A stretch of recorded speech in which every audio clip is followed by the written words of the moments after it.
Hi అండి. అందరూ ఎలా ఉన్నారు? Welcome back to my channel Swita sisters.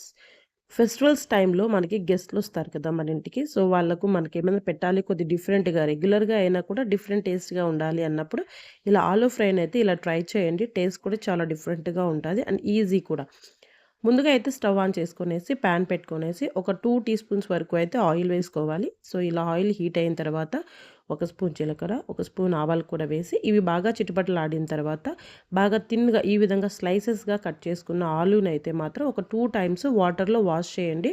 So, బ్లాక్‌గా అవ్వకోకుండా సో, ఇలా చూయించిన విధంగా అయితే మంచి కలర్‌ఫుల్‌గా ఉంటాయి. సో, వీటిని వాటర్ అన్ని డ్రైన్ చేసేసి ఈ ముక్కలన్నీ వేసుకోవాలి.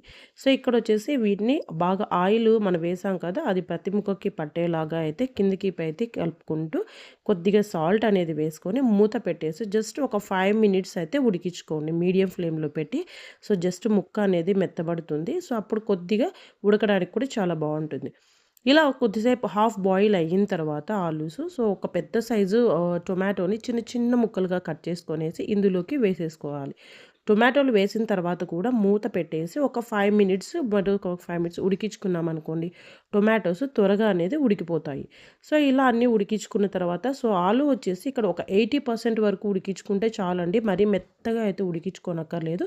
ఈ 80% ఉడికించుకున్నప్పుడు ఆ టెక్స్చర్ అనేది అలాగే ఉంటది. సో, పల్చగానే ఉన్నాయి కాబట్టి మనకు ఉడకలేదు అనే గట్టితనం కూడా తెలియదనమాట. సో, అలా ఉడికించుకున్న తర్వాత 1/4 టీ స్పూన్ వరకు అయితే పసుపు, ఒక 1/2 టీ స్పూన్ వరకు అయితే ధనియాల పొడి, ఒక 1/2 టీ స్పూన్ వరకు అయితే కారప్పొడి, ఒక 1/4 టీ స్పూన్ వరకు అయితే గరం మసాలా కూడా వేసేసి ఇందులోకి ఆల్రెడీ మనం సాల్ట్ వేసుకున్నాము. సో, మీకు సరిపోయినట్లయితే మరి కొద్దిగా సాల్ట్ అనేది యాడ్ చేసేసుకొనేసి ఇక్కడ అనేది ప్రతి ముక్కకు ఈ స్పైసెస్ అనేది పట్టే విధంగా అయితే కిందకు మీదకు కలిపించి ఒక జస్ట్ 2-3 మినిట్స్ వరకు అయితే పచ్చి వాసన పోయేంత వరకు అయితే ఉడికించుకోవాలి.